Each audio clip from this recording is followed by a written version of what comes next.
Pero primero le pregunto a Fernando Iglesias, ¿es autoconstruida la inflación? ¿Es el problema de los formadores de precios? Buenas noches. Buenas noches, ¿cómo estás? ¿Qué tal? Me vas a hacer pelear con Grindetti. ¿Por qué? Porque hasta el año 1945 Sí. la Argentina tuvo una inflación promedio anual de 1900 a 1945 del 1,8% anual. El 80% de los depósitos de los argentinos estaban en pesos y en plazos que excedían los 20 años. ¿Qué habrá pasado en 1945? No sé, pero en 1950 la inflación ya era ya del 50%. Y ahí hay una responsabilidad histórica, que es decir, nosotros se nos puede objetar con buenas razones que ha habido periodos inflacionarios altos con gobiernos no peronistas. Pero ha habido dos episodios centrales en los cuales la inflación creció de manera absolutamente innecesaria. Es decir, cuando el país tenía muchísimas reservas, superávit fiscal, superávit comercial, viento de cola, y uno fue, efectivamente, el primer gobierno de Perón, 1946 a 1950, el inicio de la economía inflacionaria en la Argentina, y el otro fue Néstor Kirchner. Néstor Kirchner hereda superávit fiscal, superávit comercial, superávit energético, tenía todo, viento de cola, se duplicaron los precios de las exportaciones en 2 o 3 años por el boom de los commodities, todo a favor, y la inflación pasó de 4% a 24% en 5 años. Martín Redrado a cargo del Banco Central, gobierno de Néstor Kirchner. ¿Quién era el jefe de gabinete? Un señor que es el de la inflación autoconstruida, Alberto Fernández. Ahora, y sin duda nosotros, por eso dije, se pueden notar episodios inflacionarios con gobiernos de la oposición, y el nuestro fue uno. Ahora, es falso, yo escuché el otro día que la inflación con el kirchnerismo era de 20 y pico, con nosotros se duplicó al 50 y ahora se duplicó otra vez al 100. Eso es falso. La inflación en el año 2014 ya era superior al 40%, inflación del año 2014. En el 2015 bajó sobre la base de lo de siempre, atraso cambiario y atraso tarifario. Entonces, si vos clavás el dólar, como hizo Menem, y dejás que explote después, clavás las tarifas y después que pague el costo del otro, es fácil bajar la inflación. Claro. Ahora, nosotros arrancamos de una inflación de 2014 real que era del 40%. Y tuvimos que corregir tanto el atraso tarifario como el cambiario. Nosotros recibimos un atraso cambiario como el de la convertibilidad. ¿Alguien se acuerda cómo terminó la convertibilidad? Recibimos un atraso tarifario como el del Rodrigazo. ¿Alguien se acuerda del Rodrigazo? Porque se triplicó la pobreza en un año con el Rodrigazo. Entonces, para nosotros fue difícil. Ahora, y creemos que tendríamos que haber bajado más rápidamente el gasto fiscal. Grindetti, sobre este tema, dice el señor Fernando Iglesias, lo leemos primero, querían reivindicar el desarrollo médico-científico en Argentina. Tenían 3 premios Nobel, Hussey, Leloir y Milstein, pero además de perseguirlos cuando estaban vivos, tenían que ningunearlos, ahora eligiendo un personaje dudoso y menor, algo peronismo. El centro Wiesenthal rechaza a Carrillo en el billete de 5.000 pesos, era admirador de Hitler. ¿Qué polémica se armó entonces? ¿Qué pasó? Sí, me parece que, la excusa es queremos honrar el trabajo científico médico argentino. Tenemos 3 premios Nobel. Tenemos 5, pero 3 en medicina. 3 exactamente en ese campo, digo, Sí. 3, me parece que ha sido unas expresiones de excelencia de la Argentina exactamente ese sector. ¿A quién eligen? A Santiago Carrillo. Entonces, No, a Ramón Carrillo. perdón, Ramón Carrillo. Sí. Digo, otra vez el mismo sesgo absoluto. Digo, son el Estado argentino. No son esta confusión entre el gobierno, que es peronista con todo derecho, y el Estado es muy grave. Y realmente no deja de... Yo creo que no pusieron, sobre todo a Milstein y a Hussey, porque fueron perseguidos políticos de las viejas épocas. Pero... No.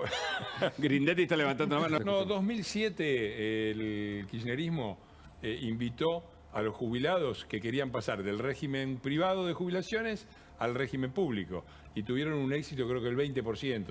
El 80% dijo, no, gracias, prefiero que me sigan estafando las FJP. Que cobraban, por supuesto, comisiones abusivas por autorización del propio gobierno. Había que corregir, obviamente, las comisiones, pero no destruir el sistema. Obligaron durante 14 años a la gente a ahorrar y después, ¿qué hicieron? Sacaron eso, se quedaron con la plata y a todos esos lo mandaron a comer del mismo plato que comían todos los que estaban ya en la jubilación estatal, en el régimen de reparto. ¿Qué puede pasar si tenés los mismos recursos y metes a comer a muchísima más gente? Bueno, y sigue, esa política ha seguido sistemáticamente. Y la jubilación de privilegio, ¿no? La consecuencia inevitable es esta. Nosotros necesitamos hacer un ordenamiento general del régimen jubilatorio que preserve los derechos de los jubilados. No seguir poniéndole parches y mucho menos seguir aplicando esta dinámica. Porque aparte esto forma parte del plan de Massa, que no es el plan llegar, es el plan bomba de tiempo. Nosotros aprobamos, lo metemos todos ahí y el gobierno que viene, que no va a ser del peronismo, que pague la cuenta. Son votos, decís. Y ya la vimos esta historia, ¿no? Todo lo que hacen es el plan bomba de tiempo. A estirar la mecha para que no les estalle a ellos, al precio de agrandar la bomba. La política de las LELIC. Hicieron la cumbre de la CELAC, única resolución concreta fue que las exportaciones de este año de Brasil las paga el gobierno que asume el año que viene. Claro. Todo así, todo es bomba de tiempo. No, para nada. Son los dos núcleos de... Mirá, ya que estabas con los datos, hay 10 municipios en el conurbano bonaerense que reúnen 5.700.000 habitantes y en los que solamente gobernó de 1983 hasta acá el peronismo. Son los 10 más pobres y la cabeza es obviamente La Matanza. Ahí hay un núcleo que hay que cambiar completamente, porque es el centro, eso, y las provincias feudales del norte, que tienen la misma característica, son el núcleo de la decadencia del país. Y no hay que hacerlo, y cuando digo esto, no digo nada en contra ni de los formoseños, ni de los chaqueños, porque te dicen, ni de los matanceros. Ganan por los votos. Bueno, pero ahí hay un núcleo. A ver, gobiernan donde peor, siguen gobernando y son la corriente hegemónica y los que tienen siempre el poder, no en los lugares donde gobernaron bien, sino donde peor gobernaron, porque lo que crean es un circuito de pobreza y de dependencia del Estado, del puntero, del aparato, que hace que la gente no sea libre ni siquiera para votar. Hay que romper eso y hay que romperlo no contra los formoseños, contra los chaqueños o los matanceros, a favor de ellos, porque las principales víctimas de este sistema inicuo de las provincias feudales del norte y del conurbano, los varones del conurbano, son los habitantes de esos distritos. Acá dice Fernando Iglesias, como experta en seguridad, ¿qué decís? Deberías poder hacer alguna distinción entre lo que es público y lo que es privado. No haces más que confirmar mi opinión y ponerte del lado de la grieta que te corresponde, el de los que usan chats privados como instrumento de difamación. Por supuesto, robando a Florencia Arieto, que puso, esto me escribió Fer Iglesias, amigo WhatsApp personal, no voy a hacer un tema de esto porque no me interesa, simplemente agrego una barbaridad, más de lo que dijo sobre mí. ¿Qué pasó acá con Arieto, Fernando, para los que se perdieron parte de la historia? No voy a entrar en ese tema. Me parece que publicar chats privados es un nivel verdaderamente de incomprensión de la distinción, una distinción básica. Yo soy frontal y a las personas les digo, es más, he sido mucho más educado en público discutiendo con Florencia de lo que he sido en privado, porque verdaderamente... Sí, tenía un exabrupto el mensaje. Sí, tenía un insulto, no un exabrupto. Tenía un insulto. Sí. Tenía un insulto. No es que me enorgullezco, pero estaba muy enojado porque me pareció que lo que hizo... Un insulto por lo que ella dijo del caso porque Maldonado. Porque no se puede responsabilizar al gobierno de Cambiemos y a Patricia Bullrich de lo ocurrido con Maldonado. Eso, por parte de alguien que fue funcionaria de Patricia Bullrich y que aceptó su cargo después de ver Maldonado, me parece de una deslealtad absoluta. Pero a mí me interesa discutir la parte política, porque el argumento de lo que es importante acá para la gente no es esta cosa de... Más personal. La diferencia es una diferencia política. Lo que manifestó Arieto el otro día en el programa de Seigman fue que la responsabilidad de la muerte de Maldonado, que donde intervenía la gendarmería con Patricia Bullrich, aparecían muertos. Y que la responsabilidad de la muerte de Maldonado era de Bullrich, porque en realidad la gendarmería tendría que haber desalojado la ruta y pararse ahí. Yo no creo esto. Yo creo que perseguir a los delincuentes forma parte de las obligaciones de la fuerza de seguridad.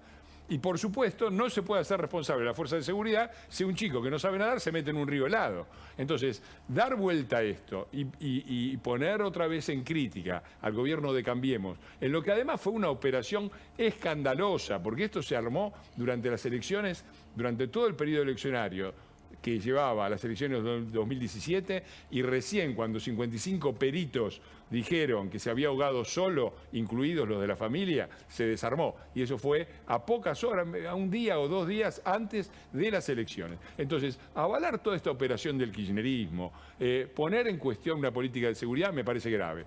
Pero más grave me parece pensar que no es función de las fuerzas de seguridad, por parte de alguien que dice ser experta en seguridad, que no es función de la fuerza de seguridad el perseguir a los delincuentes. ¿Ella trabajaba con Bullrich en esa época? En esa época no, creo que se incorporó después al equipo, pero conociendo obviamente que ¿Y era lo por que qué sucedía. pasó esto? Porque después se disculpó, entiendo, a través de un tuit con Patricia Bullrich. Claro. Conmigo no se disculpó, lo que hizo fue subir el contenido de un chat privado Ahora, Iglesias, sobre el que no voy a responder. ¿Cómo se liman esas asperezas? No, no, cuando no, no, no.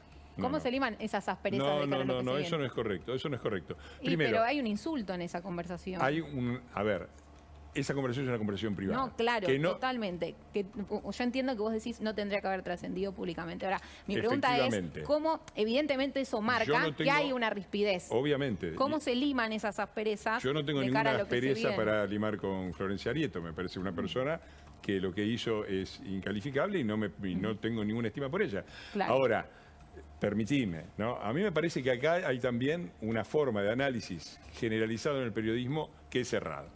La oposición no tiene la Ahora la responsabilidad. culpa no la tenemos los periodistas. No, No, por no, favor, no. que siempre la tenemos nosotros. ¿sí? No, bueno, yo soy periodista No, también, está bien. pero me parece Fue que... para aflojar un poco las No, tensiones. primero, lo que hay es una diferencia política. Lo demás es un trascendido, una anécdota de 2 personajes relativamente menores como yo y Florencia Arieto. Primera cosa. Lo que hay es una diferencia política sobre cuál es la actitud que tienen que llevar las fuerzas de seguridad. Y yo creo que la ciudadanía está mirando eso. Si el próximo gobierno va a seguir permitiendo que los piqueteros sean los dueños de la ciudad de Buenos Aires, si él va a seguir permitiendo debate que interesante. los mapuches sean los dueños de la Patagonia, si vamos a seguir permitiendo todo eso. Esa es una diferencia política. Y hay una diferencia muy grande entre la oposición, que no solamente puede discutir estos temas, sino que debe discutir estos temas, porque va a haber una interna, va a haber una PASO, y la gente va a tener que decidir si quiere una oposición o la otra. Muy distinto es el gobierno, que en este momento tendría que estar solucionando los problemas del país, que tiene la responsabilidad de está claro, conducir, está claro. cosa que nosotros Bueno, no pero, tenemos y que se están tu tirando, que opinión, quieran, pero por son favor, 2 cosas sobre- muy distintas. No, está bien.